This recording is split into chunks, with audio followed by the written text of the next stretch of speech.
Nagpaliwanag na po etong si Robin Padilla sa kanyang mismong account at sinasabi po niya na hindi daw po siya talaga naka-dirty finger. Yan daw po ay index finger na sign o hand gesture, hand sign ng paggalang kay Allah.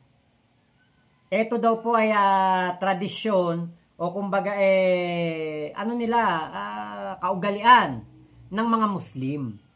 Alam niyo po ako, sa Malaysia, ang dami ko pong nakasamang mga Muslim dyan, ang babait, ang titino, mga taga-Saba, mga anak ng mga taga-Sambuanga na tumalon sa Saba, pumuntang Saba, tapos mga naging Malaysian citizen na mga Muslim, mga mabubuting tao talaga sila. 7 taon po ako nanirahan sa Malaysia, nagtrabaho, wala po akong naging problema. Nagkaroon ako ng problema diyan sa mga Indian Indian Indian Malaysian. Diyan ako nagkaroon ng naloko kami ng agency. Ngayon, sa tagal ko po sa Malaysia, wala po akong nakaaway na Muslim, nakaalitan. Bagkus lahat pa sila mga kaibigan ko. Si Siti, eto nga si Usman, mga naalala ko mga pangalan nila, mga talagang naging kaibigan natin. Yung mga manager ko, si Abu. Si Abu, si Ibu. Yan, si Rohaya. Mga manager ko na Muslim, ang babait po sa akin. Grabe ang kanilang mga kabaitan. Hindi ko nga naramdaman na ako'y Kristiyano doon o merong racist na pagtingin sa mga Pilipino. Wala po akong naramdaman na ganyan sa kanila. At nang umuwi po ako ng Pilipinas, ang dami ko rin pong mga kaibigan ngayon na mga Muslim. Meron po akong mga tropa pips na Muslim. Tinanong ko sila. Hindi ko sinabi yung issue kay Robin Padilla. Tinanong ko sila. Chinat ko, sabi ko, meron akong 2 chinat. Sabi ko, pare, di ba ano ka sa Mindanao ka, sa ka, di ba Muslim ka? Sabi, tol, bakit? Tol, tanong ko lang, ano ba ang tamang ginagawa kapag kunwari tumugtog na yung pambansang awit natin, national anthem, ano ba ang ginagawa ng ninyo kapag kayo ay nasa flag ceremony? Di tatayo lang tapos lalagay yung kamay sa dibdib. Okay, thank you sa pag-clarify. Bakit, ano ba yun? Wala lang, natanong ko lang. Hindi ko sinabi yung issue tungkol kay Robin Padilla. Mukhang hindi pa niya alam. Ngayon, yung isa, babae, tinanong ko. Sabi ko, Siti, ano ba yung pag kayo ay nasa flag ceremony nung nag-aaral kayo, ano ba ang turo sa inyo? Pagtatayo kayo sa may harapan ng flagpole, magkakanta kayo ng lupang hinirang, ano ba ang ginagawa ninyo? Nilalagay nyo ba yung kamay nyo sa dibdib? Kasi, di ba Muslim kayo? Yun ba yung ginagawa rin ninyo? Sabi, oo. Kasi lahat naman kami nando sa school, hindi lang naman kami lahat Muslim. Meron ding mga Tagalog, meron ding mga taga-ibang lugar, Ilocano. Isa lang ang turo sa amin ng teacher, ilalagay sa dibdib mo ang kamay mo. Muslimin 2 Muslim tinanong ko, isang babae, isang lalaki. Yung ibang tinanong ko, teka, check ko. Tignan ko kung may reply sila.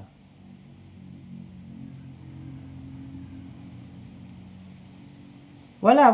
2 lang ang nag-reply sa akin. Yun lang 2 yun. Yung 2 tinanong ko, ganyan po ang kanilang pag nasa flag ceremony sila, yan, sa eskwelahan, nakaganyan sila. Kasi yun naman talaga ang kautusan sa ating konstitusyon. Na kailangan tumayo ka at ilagay mo ang iyong kanang kamay sa iyong dibdib. Diba? Minsan nga, diba, yung nalalagay dito sa tiyan si PBBM parang nakaganyan, dito sa may sikmura, parang mali daw yung ginawa ni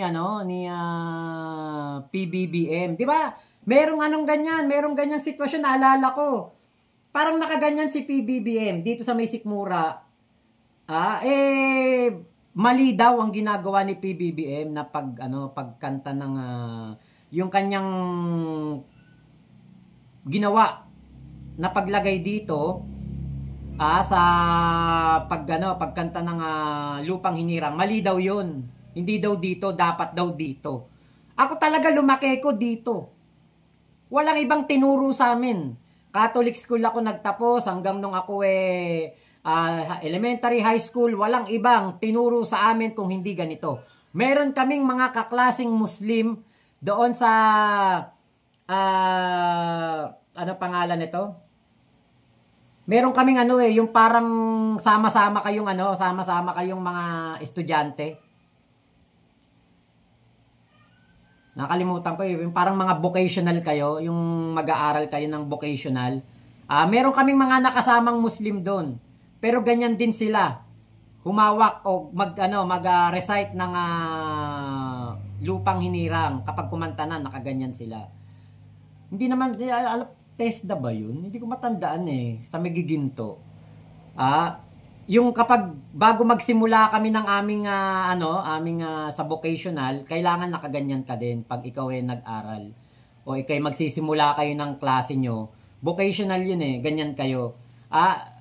TESDA nga ba, Ate Gina Calonio? TESDA nga yata yun. Nagano ako niyan yung sa waiter.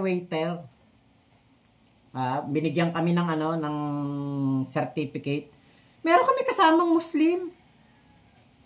Nakaganyan din sila. Kaya never kong nakita yung hand sign ni Robin Padilla na pagkakanta ng lupang hinirang nakaganyan. Ito ang paliwanag ni Robin Padilla na para sa akin hindi katanggap-tanggap.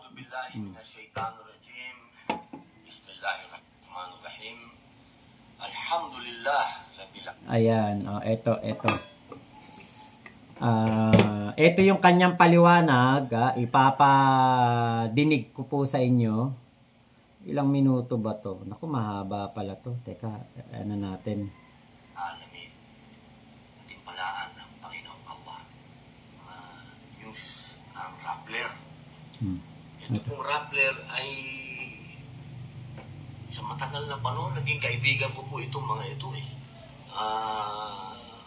Hindi ko po malaman kung bakit po sila gumawa ng ganito na article. Sabi po dito Senator Padilla's dirty finger.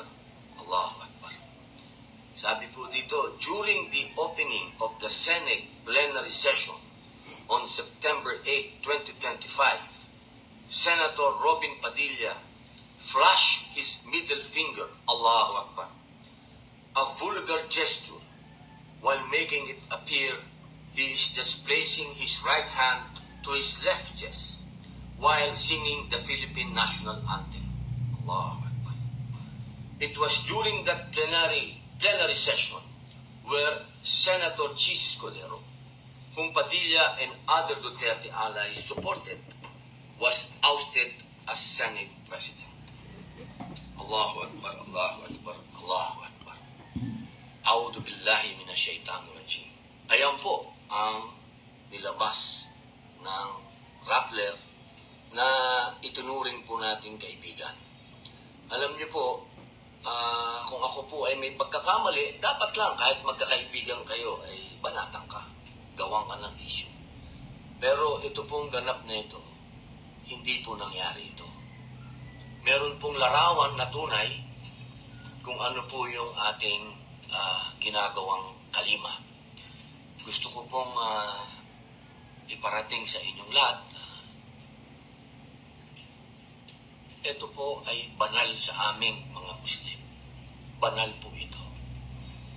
Sapagkat ito po ang ibig sabihin po nito. La ilaha illallah. Ibig sabihin, walang ibang Diyos na dapat sambahin maliban sa Allah. Ito po ang pundasyon ng aming pananampalataya. Dito po nakasalalay ang aming pag-ibig, paggalang, pagsunod sa Panginoong Allah. Hindi po namin pwedeng gawin na gawing kabastusan po ito. Magpapakamatay na lang po ako kung gagawin ko yun. Hinihingi ko po na wag po na sana natin itong gawing kalokohan. Dahil ito po ang pundasyon ng lahat ng pananampalataya ng Muslim. Ibig pong sabihin po nito, pag nilagay namin dito, Diyos ang una. Panginoong Allah ang una sa lahat. Kaya po, pag kumakanta po ng lupang hinirang, kaya po yan nakalagay dito. Tunay na mahal namin ang bansang Pilipinas. Tunay po yan. Pero una, ang Panginoong Allah. Iyan po ay mababasa din po natin yan sa konstitusyon natin. Ayan na. Una, ang Panginoong Diyos. Kaya sana, mga kaibigan ko sa Rappler, wag naman ganyan. Wag naman yung pananampalataya ko po ang inyong banatan. Ayan, di ba? So yan ang pahayag ni Robin Padilla sa kanyang FB account. At meron pong mga litrato dito. Ayan, ito, sinasabing pagpapatunay na hindi daw po naka-dirty finger si Robin. Ayan, katabi niya si Amy, hindi naka-dirty finger. Ayan, index finger daw yan. Kinukondena niya ang Rappler. Ngayon, eto po kasi, syempre tayo ay isa ako sa mga bumatikos dito kay Robin Padilla. Dahil talagang ako'y nabuisit nung makita ko na parang naka-dirty finger siya habang tumutugtog ang lupang hinirang doon sa Senado. First time ko siyang nakitang nakaganon. Ngayon po, eto po, ayon po sa kumbaga sa ating batas. Sa batas, sa ating tawag dito? Sa atin pong mismong saligang batas. Meron pong meron pong kaparusahan yan. Meron pong mga mga karampatang parusa kung sakali na bastusin mo ang national anthem o ang watawat ng Pilipinas. Ang watawat ng Pilipinas, ginagalang yan, hindi yan pwedeng gawing tawag dito, tablecloth. Hindi yan pwedeng gawing basahan. Hindi yan pwedeng gawing ilagay sa mga lugar ng sugalan, sa mga sabungan, hindi pwedeng ilagay ang bandila ng Pilipinas diyan. Kasi yan ay hindi po yan magandang gawain. Ngayon, kung maalala po ninyo, meron pong isang lalaki na naparusahan po dahil po sa hindi pagtayo habang tumutugtog ang lupang hinirang sa loob ng sinihan. Hanapin ko yung balita, naalala ko lupang hinirang. Okay. Ayun, lupang hinirang. Man arrested.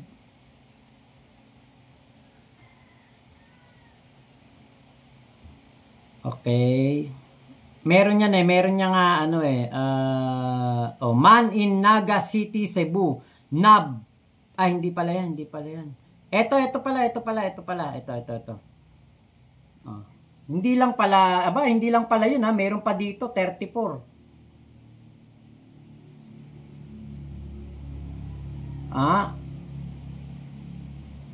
Ito, man arrested in movie theater for not standing up during national anthem.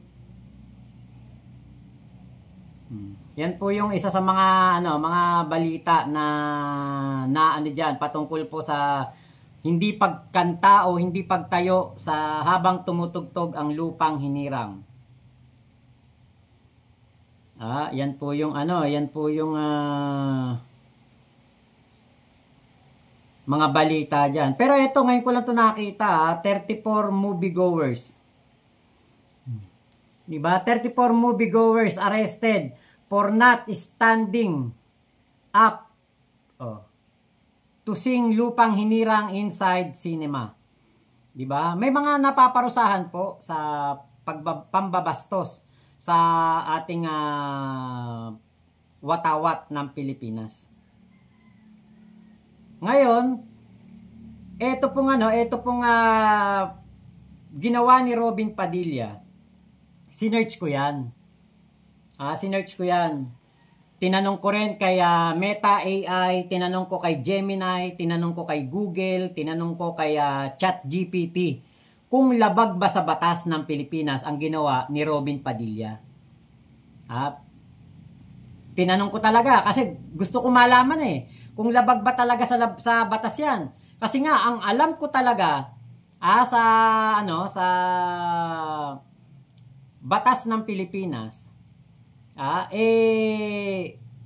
kailangan kapag ikaw ay tumugtog ang lupang hinirang, kailangan mong tumayo ng matuwid. Ilagay ang kanang kamay sa tapat ng puso. At kantahin ang lupang hinirang ng buong paggalang. Meron nga kaming kaklase noon, kumakanta ng yung lupang hinirang, binabastos yung lupang hinirang, pinapalitan ng lyrics. Naalala nyo ba yon yung mga kantang ganun, mga kaklase nyo? Tsak na naranasan nyo yan. Kaklase nyo, pinapalitan ng lyrics yung lupang hinirang, pinapagalitan ng teacher namin. Ngayon, kapag senador, ang hindi sumunod sa ganyan, di ba? Parang napakapangit. Bakit? Kasi nga po, ang mga senador ngayon ay napapanood na ng ating mga kabataan. Ang mga kabataan ngayon may malay na, may interest na sila sa nangyayari sa mundo ng politika, sa nangyayari sa gobyerno. Kaya kung ikaw ay isang senador, tatayo ka at nakaganyan ka habang tumutugtog ang lupang hinirang, talagang mamimisinterpret ka. Kasi hindi namin yan alam, hindi namin yan natutunan, hindi sa amin yan itinuro. At tingin ko, never din itong itinuro na kapag merong tumutugtog ng lupang hinirang, kailangan nakaganyan ka. Wala tayong wala tayong pake kung ano man ang mga relihiyon ng mga tao na nasa harapan ng habang tumutugtog ang lupang hinirang. Kasi kapag tumugtog ang lupang hinirang, kapag yan ay kinanta at ang watawat ay tinataas unti-unti, walang relihiyon dyan. Tayong lahat ay hindi po iba't ibang relihiyon. Tayo po ay iisa bilang Pilipino. At bilang Pilipino, ang turo sa ating lahat, kapag tumugtog ang lupang hinirang, tumayo ng matuwid, ilagay ang kanang kamay sa tapat ng puso. Yun lamang po. Hindi po itinuro ng ating mga teacher, hindi po itinuro ng mga dalubhasa, ng mga senador, ng mga presidente, ng mga nagdaang presidente. Never nilang sinabi yan o never nilang ginawa yan na dapat kapag ikay kumanta ng lupang hinirang, nakaganyan ka. Hindi, kundi nakaganyan. Kahit sa saligang batas natin, tama yung sinabi ni Robin Padilla, binigkas dyan sa saligang batas, una ang Diyos. Totoo yan, dapat una ang Diyos. God first. Pero hindi po sinabi sa saligang batas na dapat kapag ang isang Muslim ay kumanta ng lupang hinirang ay nakaganyan. Never. Never po na sinabi sa saligang batas yan. Meron po tayong tinatawag na Philippine Heraldic Law. Ito, i-ano ko para maintindihan po nating lahat. Okay, yung Philippine Heraldic Law na yan po yung sa batas para sa paggalang sa watawat at sa ating kumbaga sa ating lupang hinirang, kailangan po ay nire-respeto to. The Philippine Heraldic Law, also known as Republic Act 8491 or the Flag and Heraldic Code of the Philippines, outlines the rules and regulation for the national flag, anthem, motto, coat of arms, and other heraldic items and device. Yan po ang nakalagay po diyan sa Philippine Flag and Heraldic Code of the Philippines. Yan po yung sinasabi po.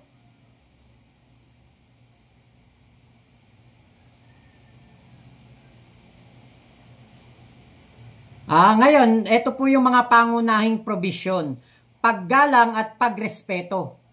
Ito po yung sagot. Paggalang at pagrespeto, binibigyang diin ng batas ang kahalagahan ng pagbibigay, paggalang at pagrespeto sa pambansang watawat, awitin at iba pang pambansang simbolo.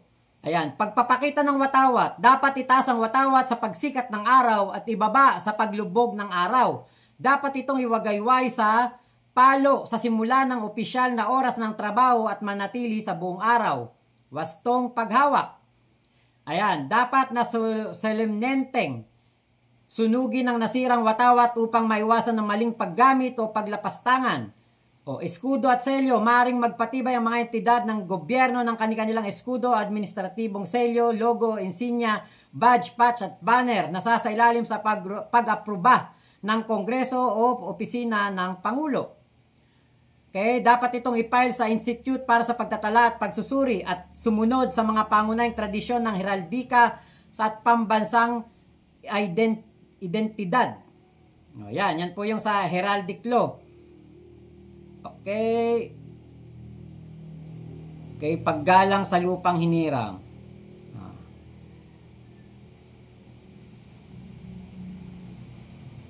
Sa batas po kasi natin, sa saligang batas, wala pong sinabi na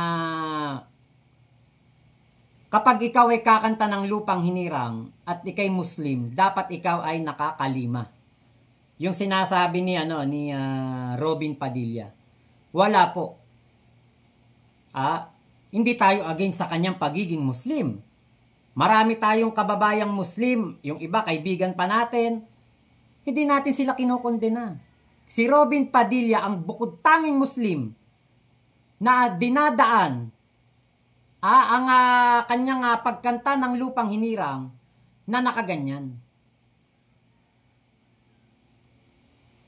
Hindi po ito itinuro sa konstitusyon. So bilang isang senador ka di ba? Sino ba pinagsisilbihan mo pag ikay senador? Ang bansang Pilipinas. Pero alam natin ang pinagsisilbihan ni Robin Padilla ay si Digong. Di ba? Walang ibang pinagsisilbihan si Robin Padilla kung hindi si Digong lamang. Kaya kahit nasabihin niyang nakaganyan siya at hindi siya naka-dirty finger nung mga time na yon, alam natin na hindi naman niya pinagsisilbihan si Allah. Dahil kapag ikaw ay pinagsisilbihan mo si Allah at ikaw ay mahal mo talaga si Allah at mataas ang pagrespeto mo kay Allah, hindi ka sasamba sa kriminal. Kung si Robin Padilla talaga ay mahal niya si Allah, ang sasabihin niya, ganito, kahit na sunugin pa ako ay mangangamoy Allah. Dahil mataas ang pagrespeto at pagmamahal ko kay Allah. Pero ano sabi ni Robin Padilla? Kahit sunugin siya ay mangangamoy Duterte. So maliwanag na maliwanag. Alam na alam natin yan. Kitang-kita ng dalawang mata natin yan. ang pag-iyak ni Robin Padilla nung mabubulok na sa kulungan si Digong.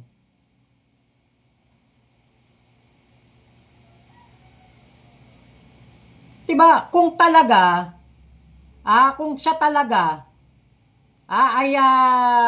mahal niya si Allah, never kang kakampi sa mga taong gumagawa ng masama. Sa mga taong nagpapagurgur ng kapwa-tao. Sa mga taong kumakampi sa mga drug lord. Never, hindi ka kakampi dyan. Kung talagang ikaw ay mahal mo si Allah at iyong sinasapuso ang pagiging Muslim. Kaya yung mga palusot ni Robin Padilla na yan, hindi po ano yan. Hindi po yan na katanggap-tanggap sa atin. Hindi po natin yan hindi natin matatanggap yung ganyang kanyang palusot na yan ay para kay Allah. Yang ganyang kanyang style. Yan ay maliwanag na pambabastos sa lupang hinirang. Dahil hindi po nakalagay yan sa konstitusyon. Na may exception. May exemption. Kapag ikay Muslim, dapat nakaganyan ka. Wala po. Ang nakalagay sa konstitusyon, Pilipino. Kapag tumugtog ang lupang hinirang, tumayo ka ng matuwid, ilagay ang kanang kamay sa tapat ng puso.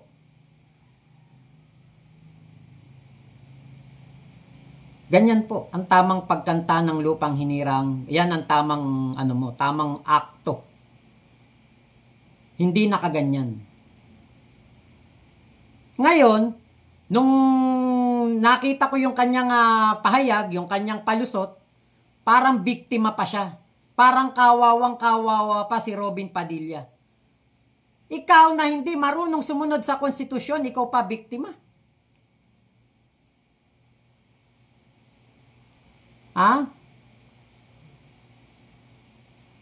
Pero may kaway naturingang senador.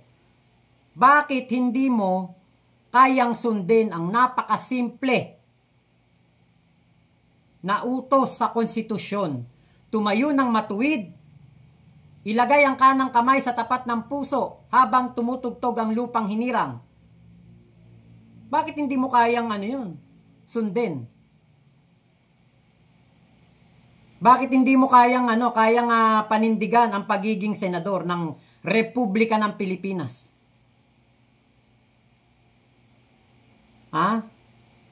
Bakit hindi mo kaya yon?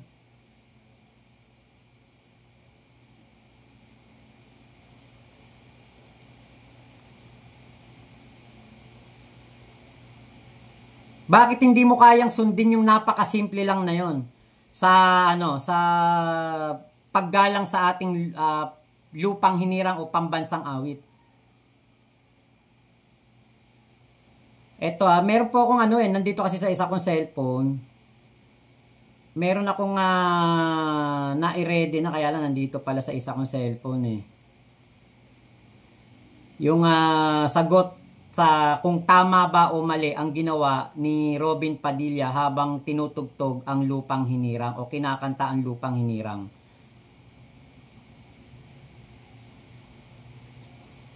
Meron ako naka-ready dito Kaya lang, ko.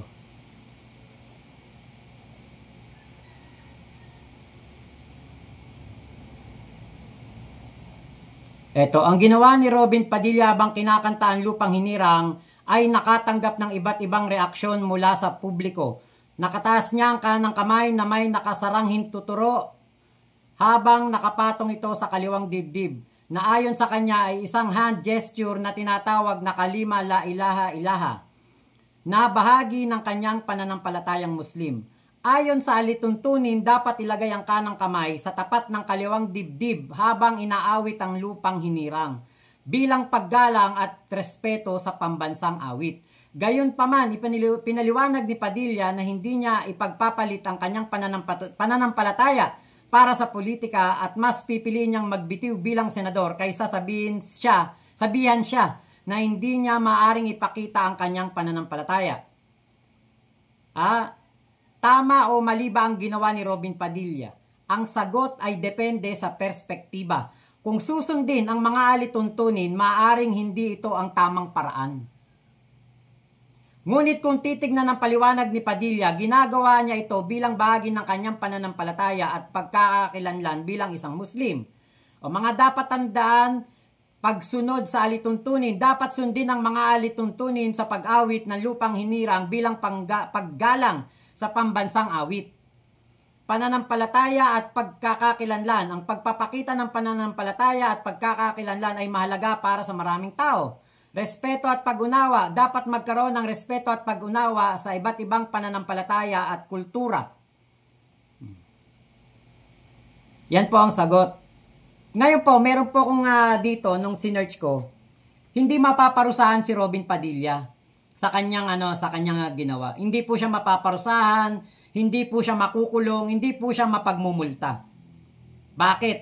Kasi nga po, hindi po matatawag na paglabag sa batas yung ginawa niya.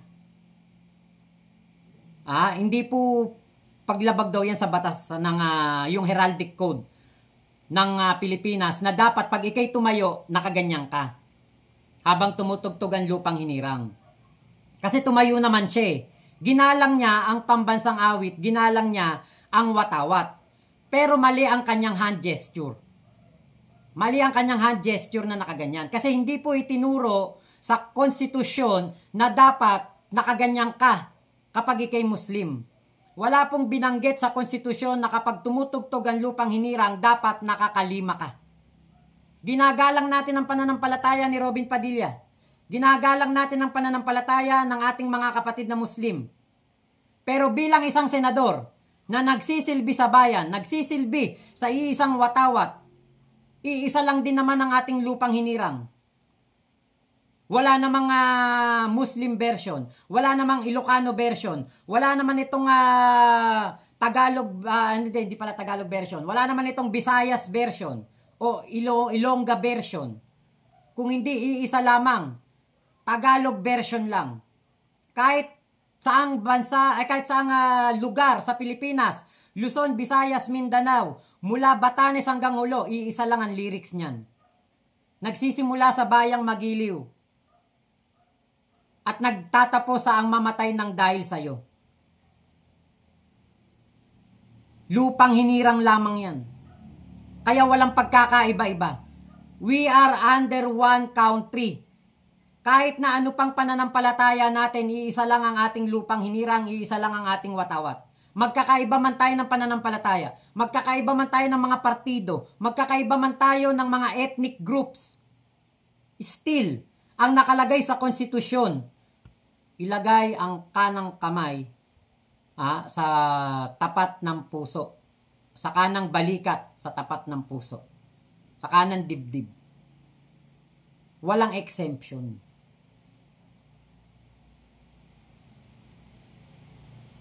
Diba? No exemption. Walang sinabi na except pag ikay Aita,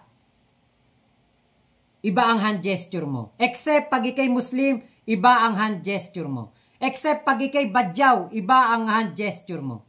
Except pag ikaw ay Manobo, iba ang hand gesture mo. Wala pong ganun. Iisa lang ang hand gesture na itinuro. Ilagay ang kanang kamay. Ganito. Diba? Kaya yung palusot ni Robin Padilla, palusot niya yun. Kung tingin niya lusot siya doon sa mga kapatid nating Muslim, walang problema. Lusot siya doon. Pero bilang isang Pilipino na dapat sumusunod ka sa konstitusyon, bilang isang senador na dapat ay maging mabuting ehemplo sa ating mga kabataan. Paano pala, kunwari yung iba, mga may gang sign, mga nakaganyan. Mga gumaganon-ganon. Kapag nagtumutugtog yung lupang hinirang, gumaganyan-ganyan siya. May gang sign siya. Kukondenahin ba natin? Pinapaniwalaan niya yung kanyang gang. Ang pinapaniwalaan niya, ang kanyang Panginoon ay iba. Hindi ang ating Panginoong Hesukristo. Aba tumutugtog, gumaganon siya, naggagang sign. Oh. Hindi pala natin yung pwedeng parusahan o kondenahin. Dahil ang pinapaniwalaan niya ay ang kanyang gang. Diba? Marami nagtatanggol kay Robin Padilla. Pero hindi nila binabanggit kung ano ang nakalagay sa konstitusyon na tamang hand gesture, tamang estilo, tamang akto kapag tumutugtog ang lupang hinirang. Ang sinasabi lang nila ay Muslim yun ba't akong dami kong nakasamang Muslim, hindi naman nakaganyan sila pag tumutugtog ang lupang hinirang. Kaya yung palusot ni Robin Padilla, baka lumusot yun sa mga naniniwala sa kanya. Pero sa atin na mga Pilipino na sumusunod sa konstitusyon at hinanap natin kung ano ang tama at kung ano ang naaayon sa batas. Hindi yun ang tama na kanyang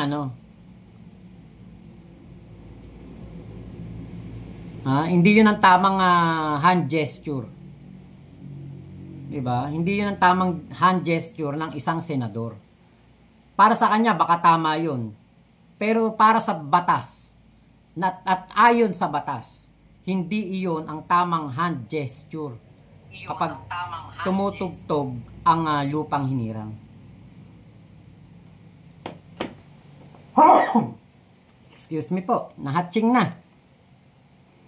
Ngayon, teka ito.